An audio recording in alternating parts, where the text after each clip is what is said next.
नमो विष्णुपादाय कृष्ण विष्णु बुद्धे विधान समन्वित नामिने नमस्ते सारस्वती देवी गौरवाणी प्रचारिणे निर्विशेष शून्यवादी पाश्चात्य देशतारिणे वंशकल्पतरुभ्यश्च कृपा सिन्धुभ्य एव च पतितानां पावनेभ्यो वैष्णवेभ्यो नमो नमः। हे कृष्ण करुणा सिंधु दीनबंधु जगतपते गोपीश गोपिका कांत राधा कांता नमस्तुते। तप्त कांचन गौरांगी श्री राधे वृंदावनेश्वरी वृषभानुसुते देवी प्रणमामि हरिप्रिय। जय श्री कृष्ण चैतन्य नित्यानंद श्री अद्वैत गदाधर शिवासादि गौर भक्त। हरे कृष्ण कृष्ण कृष्ण हरे हरे, हरे राम राम हरे हरे। ओके, हरे कृष्णा। तो वापस कंटिन्यू करेंगे जैमिनी महाभारत। और हम लोग आज आधा घंटा जैमिनी महाभारत लेंगे। फिर उसके बाद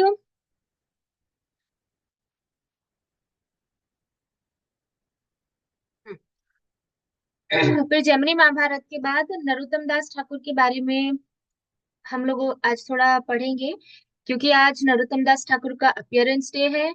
और हमारे गौड़ीय संप्रदाय में नरोत्तम दास ठाकुर का बहुत उच्च स्तर है।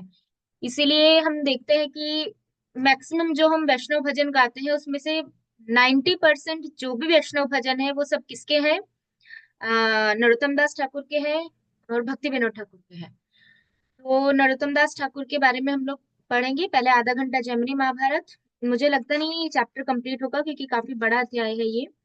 जितना होगा उतना लेंगे और उसके फिर बाद फिर हम लोग एक वैष्णव भजन करेंगे जो ज्योति उसको लीड करेगी।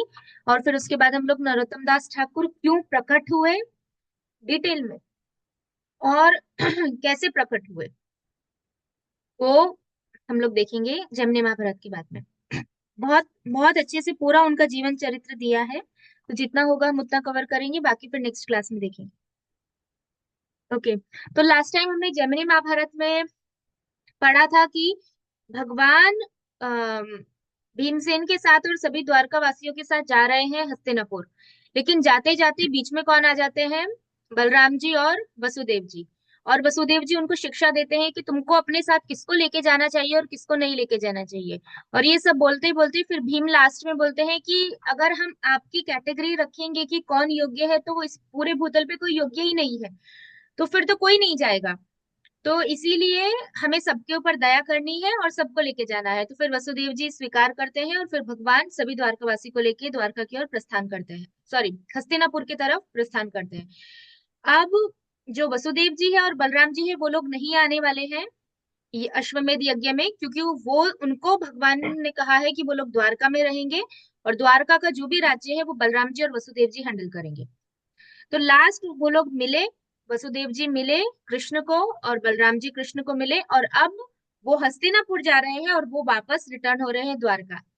यहां तक हमने लास्ट टाइम कंप्लीट किया था। अब जब वो चलने के लिए रेडी हो गए वसुदेव जी, तो उस टाइम पे वसुदेव जी अब जाते जाते क्या बोल रहे हैं, वहां से हमको आज कंटिन्यू करना है।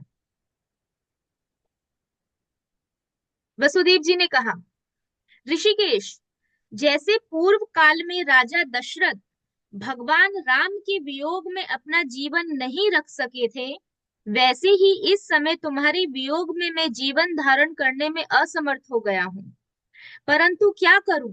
यदि सहसा मैं प्राण त्याग कर देता हूँ तो सब कार्य नष्ट हो जाएगा, क्योंकि उन्होंने अगर प्राण त्याग दिए तो भगवान का हस्तिनापुर जाना कैंसिल हो जाएगा। तो इसीलिए सिर्फ भगवान के लिए वसुदेव जी बोल रहे हैं कि आपके वियोग में मैं रह नहीं सकता, लेकिन कोई काम ना बिगड़े इसके लिए मैं अपने प्राणों को संभाले हुए हूँ।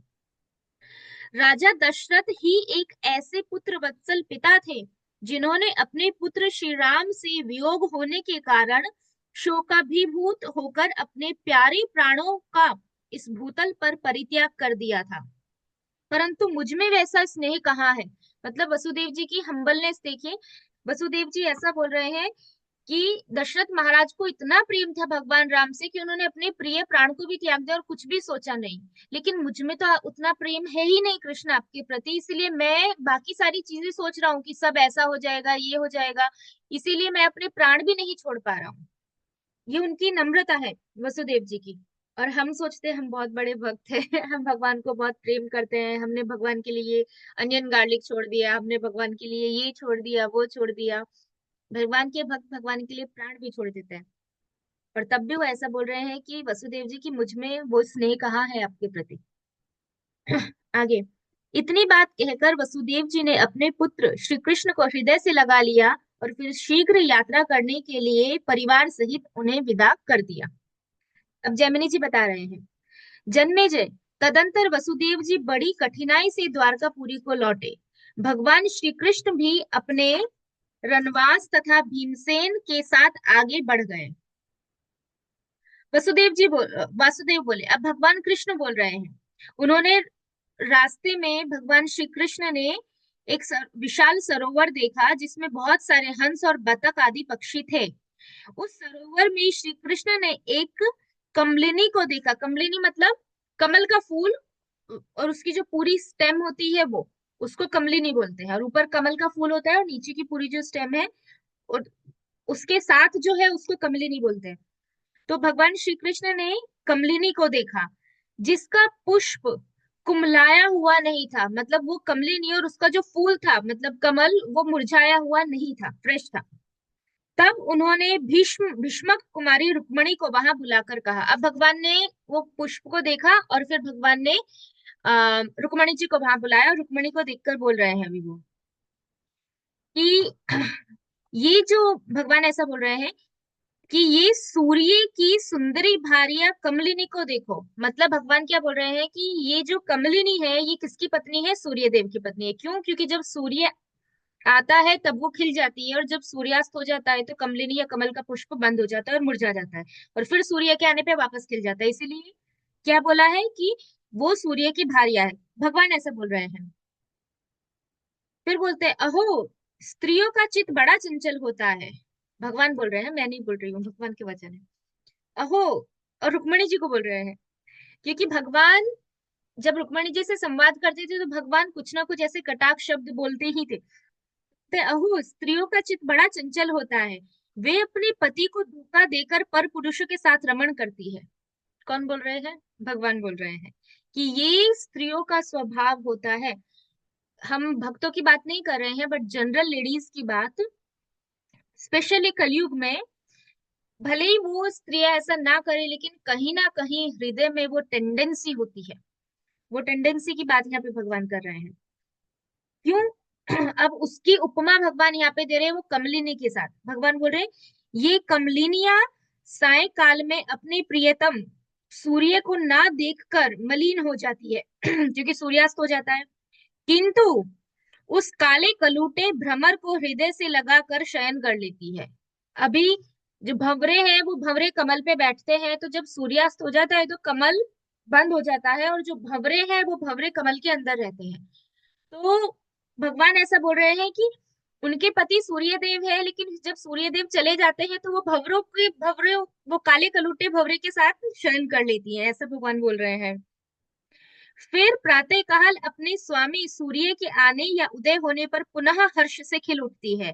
अतः मुझे तो स्त्रियों का मन विचित्र ही प्रतीत होता है। फिर आगे भगवान बोलते हैं, कमलिनियों की उत्पत्ति यहाँ कीचड़ से ही देखी जाती है। उत्पत्ति स्थान अथवा कुल की मलिनता से ही स्त्रियों का मन दूषित होता देखा जाता है। ये पॉइंट में क्या बोला है कि जनरली अगर कुल अच्छा नहीं है या तो फिर जहां से उत्पत्ति स्थान मतलब माता पिता अच्छे नहीं है, तो जो स्त्री होगी उसके संस्कार अच्छे नहीं होंगे। ये चीज यहाँ पे भगवान बोल रहे हैं। और इसीलिए अर्जुन भगवत गीता के पहले अध्याय में बोलते हैं कि मैं इन सबको मार दूंगा, बड़े वरिष्ठ लोग सब मर जाएंगे तो स्त्रियां दूषित हो जाएंगी, और स्त्रियां दूषित होगी तो क्या होगा? वर्ण संकर। वर्ण संकर मतलब अनवांटेड पॉपुलेशन। इसीलिए अगर पेरेंट्स सही नहीं है, स्पेशली मदर और फादर भी, बट फिर भी 9 मंथ जो मदर रखती है, तो अगर स्त्रियां दूषित है तो फिर उनकी जो संतान है वो भी संतान अवांछित संतान होगी, मतलब वो योग्य संतान नहीं होती। तो वो चीज भगवान यहाँ पे बोल रहे हैं। इसीलिए हम जब भक्ति में आते हैं, हमारे लिए स्पेशली बहुत इंपॉर्टेंट है कि बिकॉज हम सब लेडीज है, आगे जाके मैरिज होगी, आगे जाके संतान होगा, तो हमारी बहुत बड़ी ड्यूटी है कि हमारी कॉन्शियसनेस कैसी होनी चाहिए। इसीलिए शास्त्रों में 16 संस्कार दिए गए हैं, जिसमें सबसे पहला संस्कार होता है गर्भाधान संस्कार। गर्भाधान संस्कार के माध्यम से पति और पत्नी की चेतना शुद्ध होती है। चेतना शुद्ध होगी, माँ बाप भक्त होंगे, तो संतान कुछ भी हो, चाहे वो हमें लगे वो संतान भक्त नहीं है, या वो भजन नहीं कर रही है, वो हरिनाम नहीं कर रहा, चैंटिंग नहीं कर रहा, बट फिर भी क्योंकि उसके पेरेंट्स डिवोटी है, उसमें सुकृति होती है, वो आगे जाके भजन करेगा। लेकिन जहां माँ बाप या जो पूरा कुल है वो कुल मलिन है, तो ऐसे कुल में उत्पन्न होने वाली जो स्त्रियां हैं या जो भी संतान है, पुरुष है, उसको बहुत बड़े साधु संघ की जरूरत है भक्ति में आने के लिए, वरना वो स्वाभाविक रूप से भक्ति में नहीं आ सकते। तो ये चीज भगवान यहाँ पे बोल रहे हैं कि कमल कीचड़ में होता है, कीचड़ गंदा होता है, इसीलिए क्या कर सकते हैं, अभी कीचड़ ही गंदा है तो उसमें खिला हुआ कमल भी कैसा होगा, वो भी दूषित होगा। तो ये भगवान उपमा दे रहे हैं यहाँ पे। रुक्मणी जी आगे भगवान को शॉर्ट में मैं बता रही हूँ, भगवान को समझाती है कि क्यों जो कमल है उसकी कोई गलती नहीं है, और जो कमल है वो अपने आप में शुद्ध रहता है, वो चीज यहाँ पे रुक्मणी जी बोल रही है। वो ऐसा बताती है, बहुत बड़ा बड़ा दिया है, मैं शॉर्ट में बोल रही हूँ। रुक्मणी जी ऐसा बोलते हैं कि कमल है, आप बोल रहे हैं कि कमल जो है वो भंवरे आते हैं और कमलिनियां जो है वो भंवरे के साथ शयन कर लेती है, लेकिन प्रभु वो भंवरे तो उसके संतान के समान है।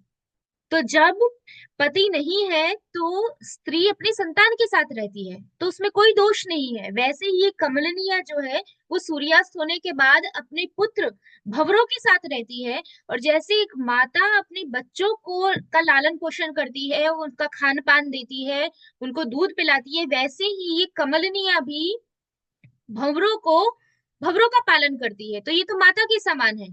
तो इसीलिए आपकी देखने की दृष्टि में गलत है, लेकिन कमलिनियों में कोई दोष नहीं है, ऐसा रुक्मिणी जी वापस भगवान को बोल रही है। फिर बोल रही है कि पूर्व काल में यह पृथ्वी वराह रूपधारी भगवान विष्णु के चरणों से खुदकर धूल से युक्त हो गई थी। उसकी वह धूलि श्रीहरि के पदों से झड़कर जल में जा गिरी।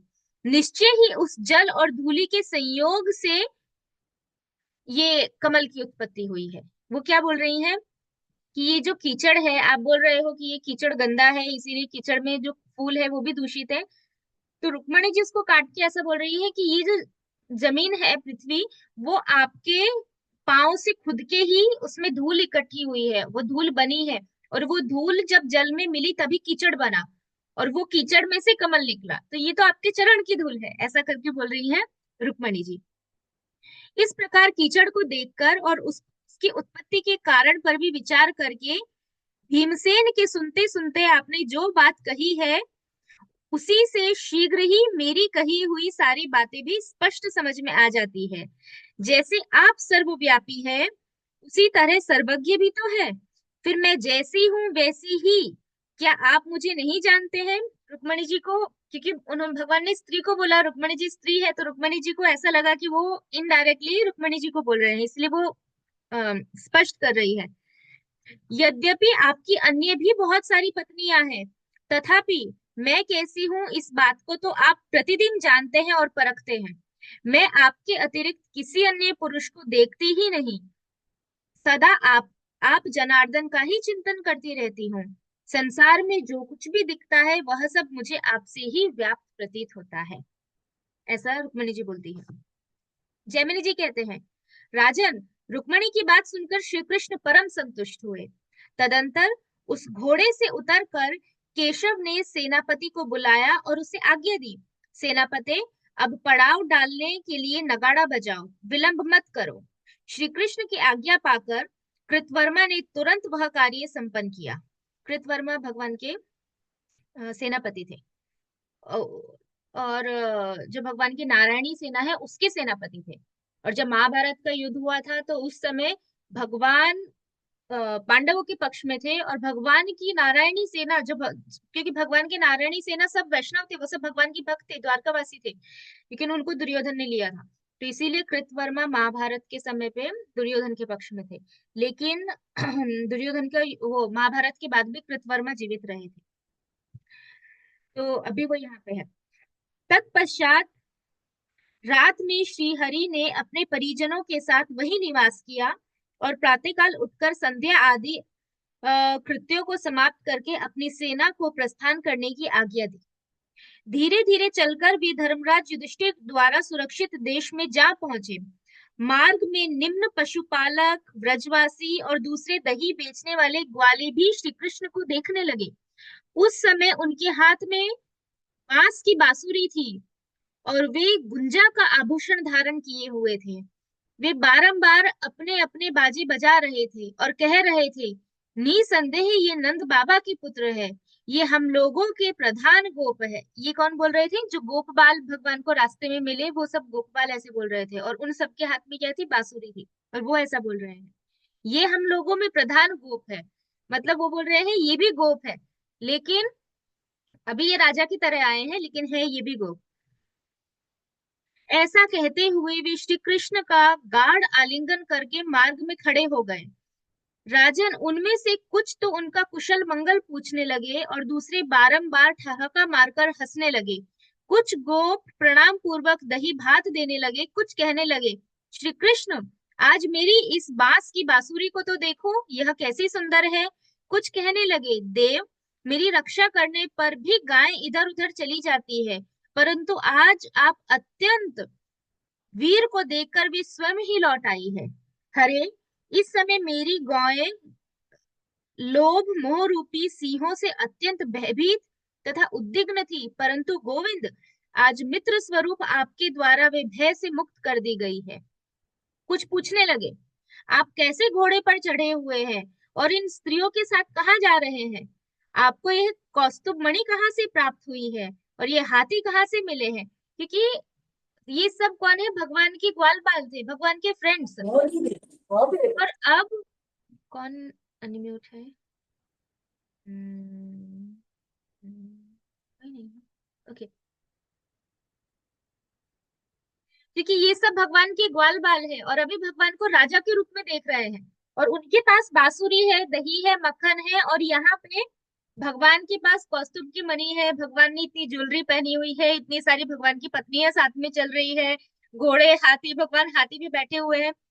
तो ग्वाल बाल ये सब देख के भगवान को प्रश्न पूछ रहे हैं, कितना उनका उनका भाव कैसा है भगवान के प्रति। हम अपनी किसी फ्रेंड को मिले बहुत दिनों के बाद और वो एकदम अलग में हो, चलो फ्रेंड को छोड़ो, हम अपने भाई को या हमारे पेरेंट्स को मिले और वो एकदम उनकी वेशभूषा अलग हो, बहुत दिनों के बाद हमको मिले, हम तुरंत पूछते हैं ना, ये कहाँ से मिला, ये कहाँ से लाए, ये बहुत सुंदर है, कहाँ से खरीदा ये।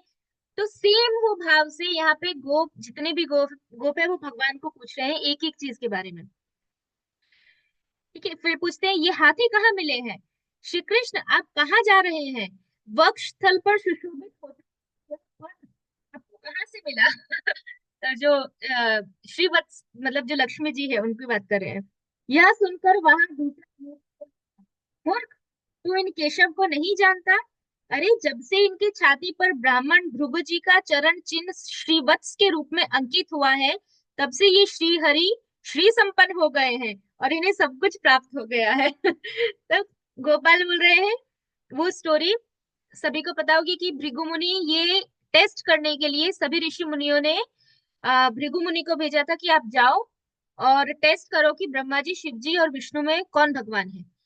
और ये देख, भागवतम में ये स्टोरी आती है।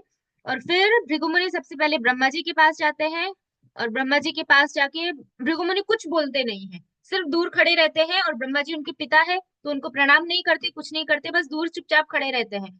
तो ब्रह्मा जी क्रोधित हो जाते हैं और श्राप देने वाले होते हैं, लेकिन फिर सोचते हैं, छोड़ो, ये मेरा पुत्र है, श्राप क्या दूं, ऐसा। फिर शिव जी के पास जाते हैं, तो शिव जी उनको आलिंगन करने आते हैं, तो शिव जी को वो मना कर देते हैं कि अरे, तुम तो बहुत गंदे हो, भूतों के साथ रहते हो, तुम कैसी अवस्था में रहते हो, नहाते धोते नहीं हो, और मैं तो ब्राह्मण हूँ, तुम मेरी बराबरी और तुम्हारी बराबरी कहाँ हो सकती है, दूर हटो, ऐसा करके शिव जी को बोल देते हैं। शिव जी क्रोधित हो जाते हैं और श्राप देने वाले होते हैं, बट वो भी रुक जाते हैं। तो ब्रह्मा जी के सामने भृगु मुनि कुछ बोले नहीं, तो भी उनको क्रोध आ गया। शिव जी के पास जाके भृगु मुनि बोले, तो बोलने के बाद उनको क्रोध आया। फिर भगवान विष्णु के पास जाते हैं, भगवान विष्णु आराम से लेटे होते हैं और भृगु मुनि जाके सीधा उनकी छाती में लात मारते हैं। और इसलिए पहले केस में वो बोले नहीं, दूसरे केस में वो बोले, और तीसरे केस में उन्होंने फिजिकली किया, मतलब उन्होंने मारा भगवान विष्णु को। तो भी भगवान विष्णु कुछ नहीं बोले, और भगवान विष्णु ने उनसे क्षमा मांगी और उनका चरण पकड़ा और बोला कि अगर मेरी कठोर छाती पे लग के आपके पाँव में तो चोट नहीं लग गई, ऐसा भगवान बोले। भगवान की ये विनम्रता देख के भृगु मुनि तुरंत वहां सरेंडर हो गए, उन्होंने सब बताया और फिर भगवान से क्षमा मांगी। तो जहां भृगु मुनि ने वो छाती पे मारा था, उसी जगह पे लक्ष्मी जी का स्थान है, वहां पे श्रीवत्स। तो गोप ऐसा बोल रहे हैं कि अरे पहले तो ये ग्वाल बाल थे, हमारे साथ रहते थे, इनके पास कुछ भी नहीं था। अभी देखो, अभी जब से इनके छाती के ऊपर श्रीवत्स आया है, तब से ये बहुत इनके पास बहुत लक्ष्मी आ गई है, इसीलिए इनको सब कुछ प्राप्त हो गया है। जन्मेजय, ग्वाल बालों का यह कथन सुनकर भगवान श्री कृष्ण परम प्रसन्न हुए। उन्होंने उन सबका आदर सत्कार किया और फिर वे वहां आई हुई स्त्रियों को की ओर देखने लगे, गोपियां। उन गोपियों के मन में श्री कृष्ण दर्शन की लालसा भरी हुई थी। उनके हाथ में थालियां थी, वे उनमें दीप जलाकर लाई थी। सभी गोप बालाएं माधव को देखने के लिए अपने घर से बड़ी उतावली होकर चली आ रही थी। कोई गोपी घर में दही मथ रही थी, वह उसे यूं ही छोड़कर दौड़ पड़ी। किसी के हाथों में गोबर लगा हुआ था, वह उसी दशा में श्री कृष्ण के पास आ पहुंची। राजन, एक गोपी ने अपनी पहनी हुई माला श्री कृष्ण के केशों पर डाल दी। कोई अपने घर के सारे कामकाज छोड़कर श्री कृष्ण के पास आ पहुंची। किसी गोपी के बदन में धूली लिपटी हुई थी, वह उसी अवस्था में भगवान श्री कृष्ण के पास चल पड़ी। उसे जाती देखकर दूसरी गोपी ने कहा, अरे सुंदर भौहें वाली, पहले यह मिट्टी तो धो लो, फिर गोविंद के पास जाना। क्या इस समय मिट्टी से आवृत होकर जाते हुए तुझे लज्जा नहीं आ रही है? मतलब गोपियों ने कुछ भी नहीं सोचा, जो गोबर का काम कर रही थी वो वही छोड़ के चली गई, जो मिट्टी का काम कर रही थी। जिस अवस्था में गोपियां थी वो उसी अवस्था में भगवान के आते ही जैसे उनको पता चला भगवान आए, वो सब दौड़ के चली गई। हम कितना सोचते हैं ना, हम अच्छे से जाएं, अच्छे दिख रहे हैं या नहीं दिख रहे हैं ऐसा, लेकिन यहाँ गोपियों का अपना कोई सुध नहीं था। तब उस गोपी ने उत्तर दिया, दूसरी गोपी ने, जिसके पूरे बॉडी पे मिट्टी लगी हुई थी, मूर्खे, मैंने रज को धोया है, रज मतलब मिट्टी, ब्रज रज मिट्टी। मैंने रज को धोया है, परंतु वह मिट नहीं रही है। कर्म से मलिन हुए शरीर को धोकर शुद्ध नहीं किया जा सकता। मैंने ग्रह कार्यों में ही आसक्त रहकर आज तक अपने जीवन को बर्बाद कर दिया है। जो शेष है वह भी कलुषित ही है। इसीलिए आज धूल से आवृत होकर ही गोविंद के पास जा रही हूँ, क्योंकि जहाँ पर्याप्त जल होता है, मलिन प्राणी वहीं जाते हैं। और किसको बोल रही है वो कि मैं मलिन हूं, और पर्याप्त जल कौन है? भगवान श्री कृष्ण। वहां किसी पत्थर की शिला पर अथवा लकड़ी के पोट पर पटक कर जिस तरह कपड़े की मैल साफ की जाती है, उसी तरह मैं इस समाज में लज्जा का परित्याग करके अपने इस मलयुक्त शरीर को श्री कृष्ण के चरणों में अर्पित कर कर स्वच्छ हो जाऊंगी, ऐसा बोल रही हैं। ऐसा कहकर वह श्री कृष्ण के समीप चली गई। तब दूसरी गोपी आकर बारंबार हंसती हुई श्री कृष्ण से बोली, देव, मैं स्वयं परिश्रम करके जो माखन निकाल कर लाई हूँ, आप उसे ग्रहण करें। पहले यशोदा ने भी तो आपके मुख में मक्खन दिया था। उस समय उन्हें आपके मुख में सारा जगत दिख पड़ा था। आज उन्हीं श्री कृष्ण को मैं देख रही हूँ। यशोदा जी ने पहले जैसा जगत देखा था, वैसा आज मैं भी देखूंगी। गोविंद, आपके अतिरिक्त दूसरा कौन है जो अपने मुखों में सारे संसार को दिखा सकता है? राजन, तब तक वहां दूसरी गोपी आकर श्री कृष्ण का दर्शन करके अत्यंत प्रसन्न हुई। वह अपने कर्म जनित भय को भूलकर गोविंद के पास जा उन्हें प्रणाम करके सामने चुपचाप खड़ी हो गई। यह एक अद्भुत सी बात थी। तब गोपियां ऐसे आई। जैमिनी जी कहते हैं, जन्मेजय, तदंतर महान बुद्धिमान भगवान देवकी नंदन श्री कृष्ण यमुना तट के समीप उस स्थान पर पहुंचे जहां एक विशाल रमणीय वन था। यमुना के तट पे भगवान पहुंचे, इसका मतलब भगवान वृंदावन की तरफ जा रहे हैं। एक सेकंड, हरे कृष्ण।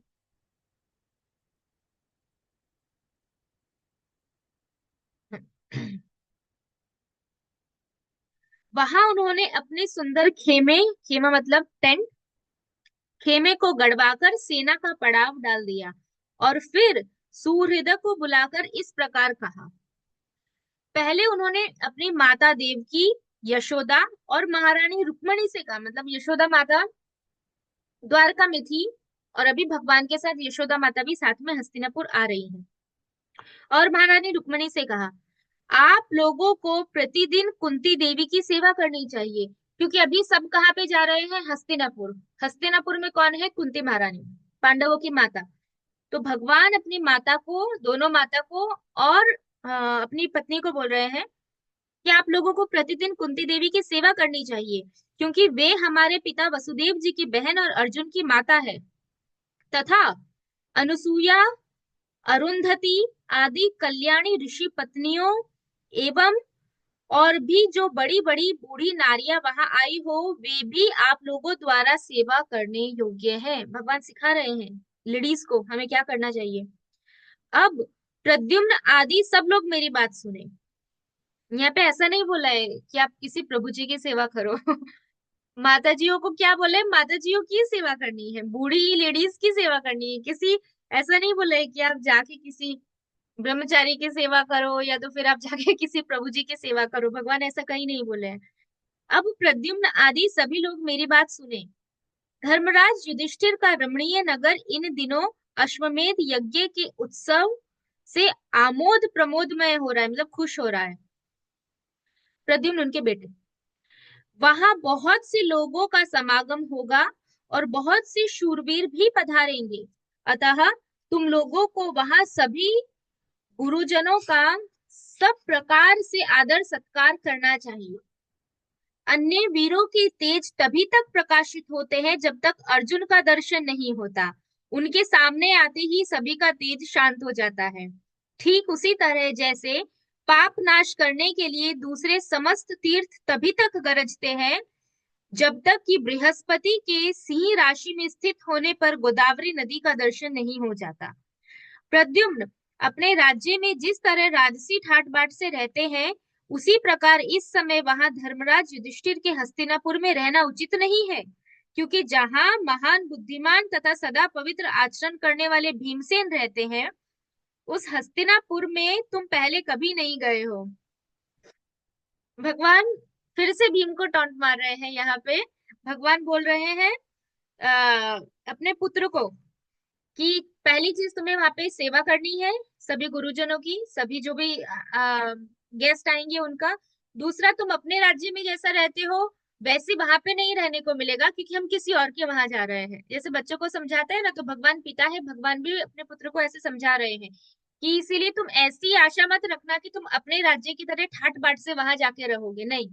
और फिर बोल रहे हैं कि क्योंकि तुम नहीं जानते हो हम जिस राज्य में जा रहे हैं वो किसका है, वो महान बुद्धिमान भीम का है। तो भगवान के साथ ही है भीम, फिर भी भगवान भीम को बार बार जानबूझ के महान बुद्धिमान बोलते हैं।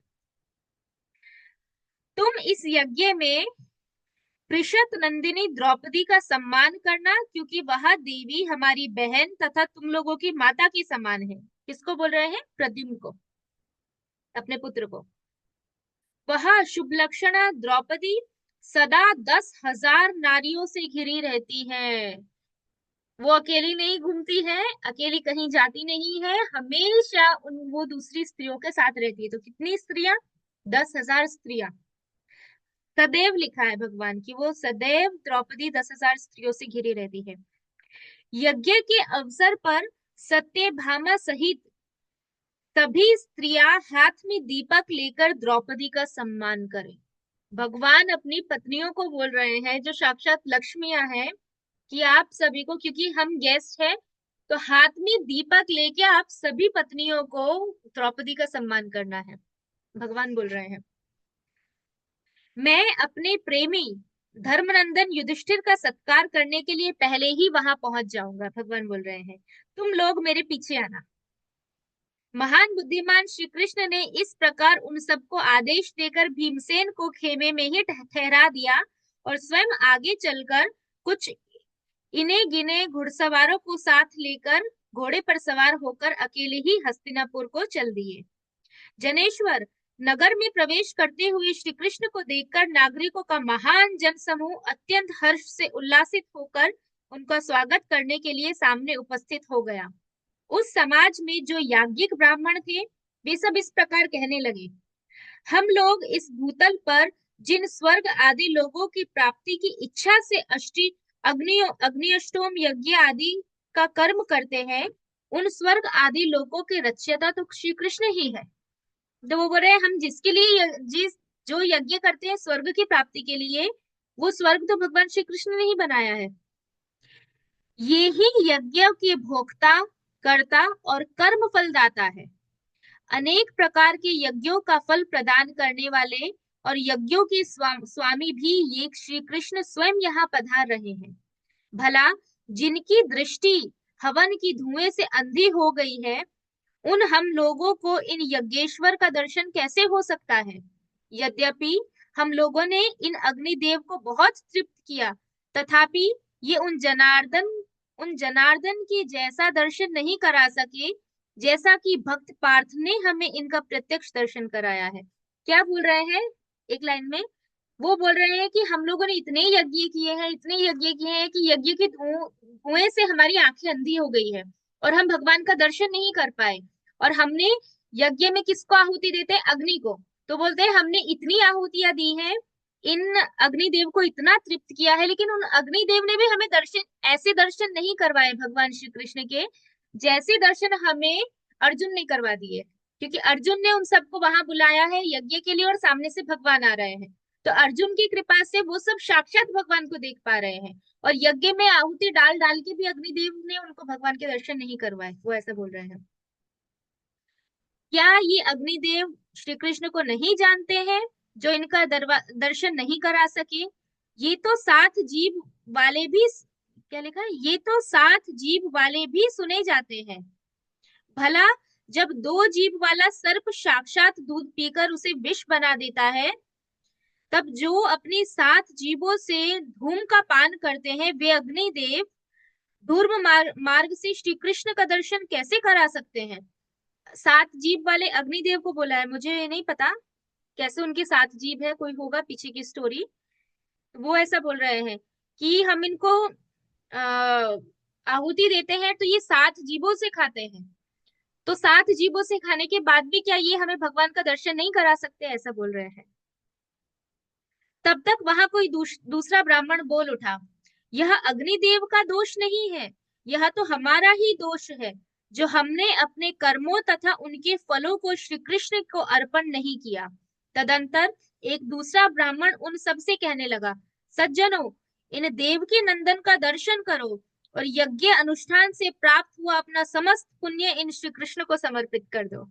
कितना अच्छा लगता है, जो भी हमारे पास बहुत कुछ और वो सब भगवान को दे दो, और वो भगवान जिनको प्राप्ति के लिए इतना कुछ करते हैं, वो भगवान सामने आए हुए हैं।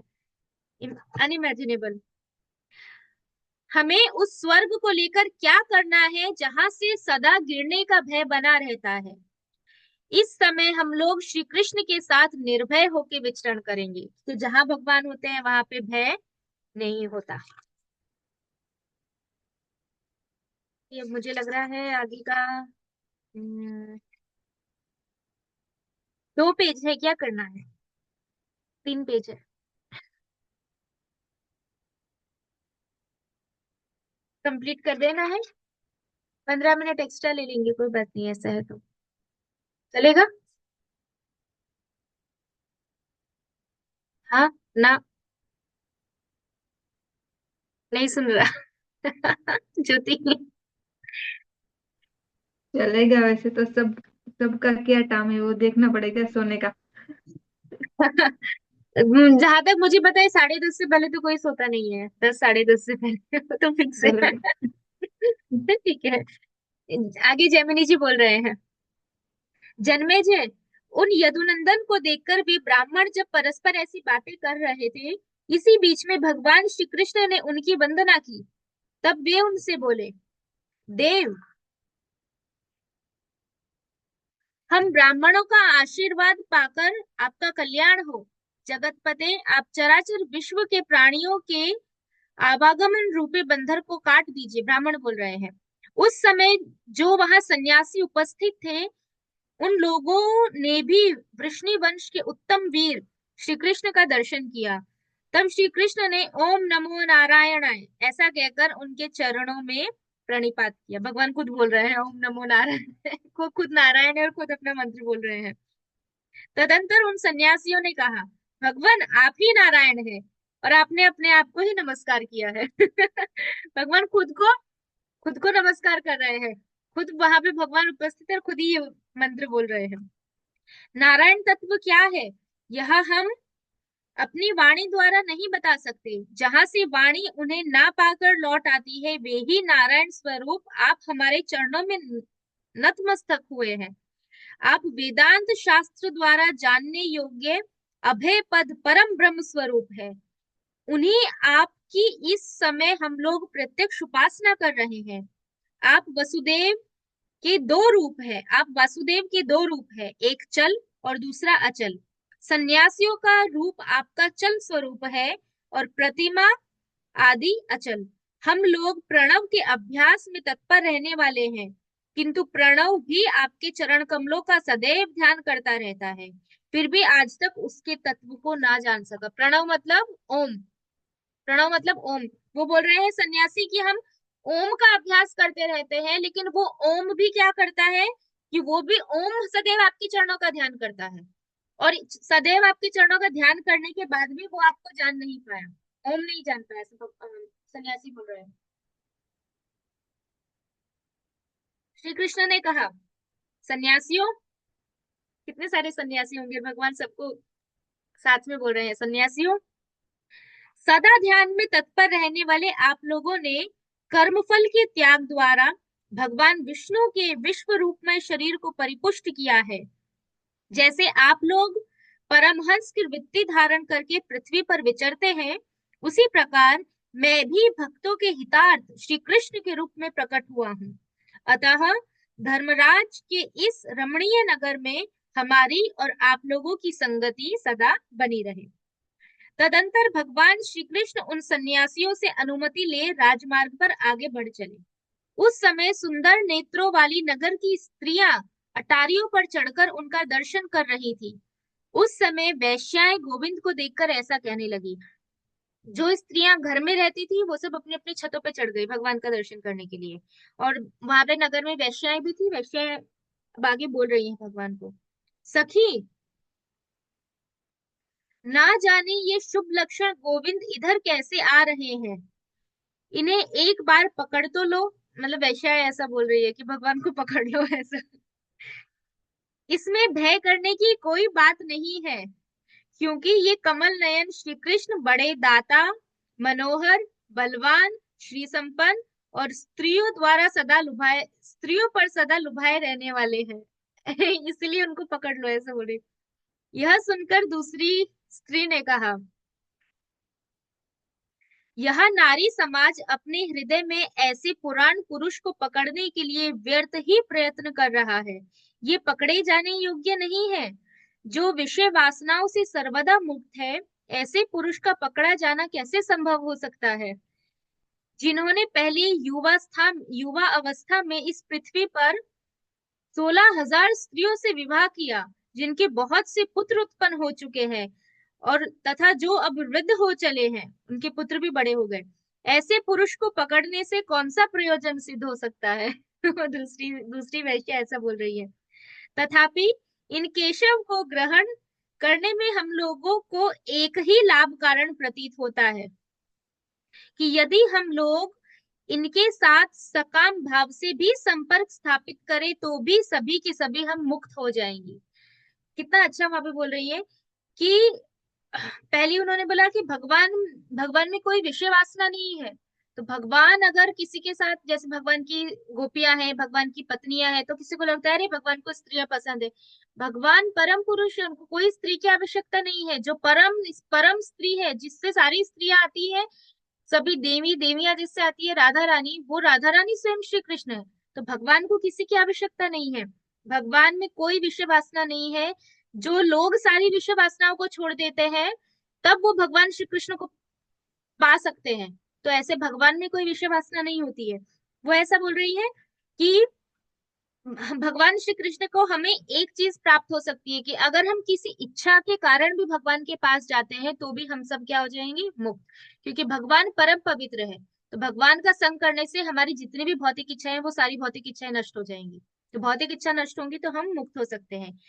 इसीलिए इन पुराण पुरुष से जो मुक्ति रूप है, उत्तम अर्थ ही ग्रहण करना चाहिए, मतलब जो फायदे का काम है वही लेना चाहिए श्री कृष्ण से। ये तरुण पुरुष हो अथवा वृद्ध, इससे हमको क्या लेना है? क्योंकि अब तो हम लोगों के मन में ऐसी कोई किसी पुरुष का संग करने की लालसा ही नहीं रह गई है। अतः चाहे तरुणी स्त्रियां हो या बूढ़ी, उन्हें श्री कृष्ण को कदापि नहीं छोड़ना चाहिए, क्योंकि यहाँ हमें श्री कृष्ण से बड़ा बूढ़ा दूसरा महापुरुष महाजन कोई दिखाई नहीं दे रहा। आजकल यह मूर्ख जन समुदाय इन्हें देवकी का पुत्र बतलाता है, परंतु इनका वृत्तांत जैसा मैं जानती हूँ वैसा कोई दूसरा स्त्री नहीं जानती। भला जिन्होंने कुब्जा तथा वानर कन्या जाम्बवती की भी कामना की है, वे रमणियों के इस रमणीय समूह को कैसे छोड़ सकेंगे? जन्मेजय, यह यों कहती हुई वह स्त्री सभी नारियों को साथ लेकर श्री कृष्ण को प्रणाम करके हर्ष पूर्वक उनके आगे आकर खड़ी हो गई। तब भगवान श्री कृष्ण ने मधुर वाणी द्वारा उन्हें संतुष्ट किया। तदंतर भगवान श्री कृष्ण के समक्ष बंदियों का महान दल उपस्थित हुआ। उनमें जो सबसे बूढ़ा था वह उन लक्ष्मीपति की बारंबार स्तुति करता हुआ कहने लगा। बंदीराज ने कहा, ये श्री कृष्ण जो देवकी देवी के पुत्र और कंस का संहार करने वाले हैं, बड़े भाग्य से यहाँ पधारे हैं। आज सभी याचकों की संसार में फंसे रहने वाली दीनता दूर हो जाएगी।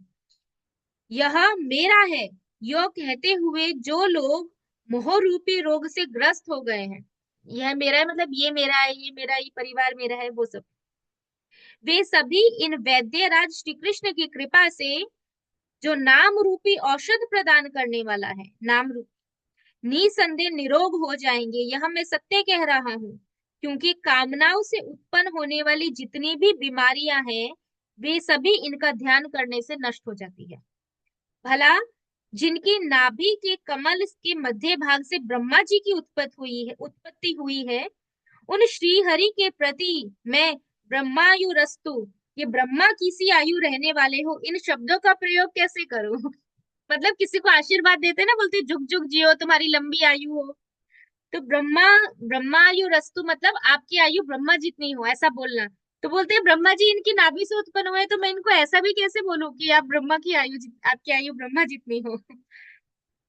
इनके पिता और पितामह कौन है, इसका तो हमें पता नहीं, परंतु यह अवश्य जानते हैं कि अपनी मनोरथ सिद्धि के लिए निश्चय ही इनके नाम का आश्रय लेना चाहिए। इनके नाम का बोल रहे हैं, वो भी नाम का आश्रय लेना चाहिए। इनके नामों की महिमा का वर्णन करने में मैं सर्वथा असमर्थ हूँ, क्योंकि भूतल पर इनके बहुत से ऐसे नाम प्रसिद्ध हैं जो इनके प्रताप से प्रकट हुए हैं। शंखासुर द्वारा वेदों का अपहरण हुआ देखकर ये आदि मत्स्य के रूप में प्रकट हुए। उस मत्स्य अवतार के कारण इन मनुष्यों के मध्य कैसे, नहीं, उन मत्स्य अवतार का वर्णन इन मनुष्यों के मध्य कैसे किया जा सकता है? ये कच्छप अवतार, सूकर अवतार में भी अवतीर्ण हुए। इन अवतारों में से इन्होंने जो पुरुषार्थ किया वह हमने सुना है। इन्होंने ही आधा सिंह और आधा मनुष्य अथवा नरसिंह का रूप धारण किया था, और ये ही वामन ब्रह्मचारी के रूप में भी प्रकट हुए थे। महात्मा श्री कृष्ण के इन सभी अवतारों का वर्णन सुनकर मनुष्य निश्चय ही सभी प्रकार की संपत्तियों से संपन्न हो जाता है, इसमें कोई भी संशय नहीं है। मेरे मुख से तथा दूसरे के मुख से इन अवतारों का थोड़ा सा भी वर्णन सुनने वाला मनुष्य निसंदेह पाप रहित हो जाएगा, परंतु श्री कृष्ण यह समझकर मुझ पर क्रोध करेंगे कि इस बंदी ने जनता के समक्ष मेरे कुत्सित रूप वाले अवतारों के रहस्य का उद्घाटन क्यों किया? क्या ऐसा मानकर ये मेरी जीभ उखाड़ देंगे? मतलब भगवान के ऐसे उनका वर्णन किया है, नरसिंह भगवान का, कछुए का, शुकर का, मत्स्य का, तो वो बोल रहे कि भगवान सोचेंगे कि मैंने सारे ऐसे ऐसे अवतारों का वर्णन किया है, तो ऐसा मानकर क्या वो मेरी जीभ उखाड़ देंगे ऐसा बोलने के कारण? वो बंदी बोल रहे हैं, गोविंद तो अपना नाम लेने वाले के शारीरिक तथा मानसिक सभी पापों का नाश कर देते हैं, इसीलिए मैं राम राम कहकर निश्चय ही इनके नामों का बारंबार कीर्तन करूंगा, क्योंकि जिस राम नाम के संकीर्तन से सर्वज्ञ भगवान शंकर संतुष्ट हो जाते हैं, उसी से ये गोपाल रूपधारी श्री कृष्ण क्यों प्रसन्न नहीं होंगे। मतलब भगवान राम का या भगवान श्री कृष्ण का नाम लेने से शिव जी संतुष्ट हो जाते हैं। बहुत बार हम सोचते हैं कि शिव जी को प्रसन्न करना है तो कुछ अलग से करना पड़ेगा, बट बार बार बोला है कि केवल कृष्ण का नाम लेने से भगवान शिव जी संतुष्ट हो जाते हैं।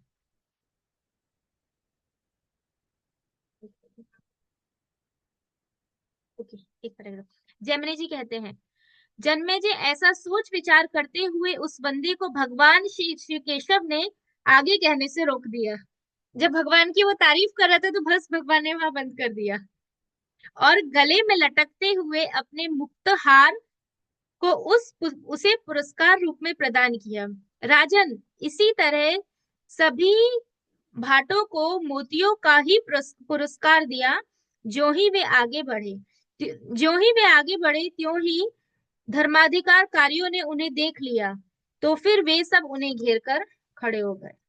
अलग अलग लोग रास्ते में भगवान को मिल रहे हैं। तो यहाँ तक ये चैप्टर 11 फिनिश हुआ। अब नेक्स्ट टाइम चैप्टर नंबर 12। अभी भगवान हस्तिनापुर पहुंचे नहीं है, अभी भगवान की सब यात्रा चल रही है, यात्रा के बीच में ये सब। तो ये वाली क्लास में यहाँ पे एंड करती हूँ, और फिर अभी जो दूसरी क्लास है वो उसकी रिकॉर्डिंग में वापस से स्टार्ट करूंगी। सिर्फ मैं रिकॉर्डिंग यहाँ पे स्टॉप करके फिर से स्टार्ट करूंगी। पहले ये एंड करती हूँ। वंशा कल्पतरु कृपा सिंधु पतितरम पावने वैष्णव नमः। फिर इसके बाद नरोत्तम दास ठाकुर का करना है, इसलिए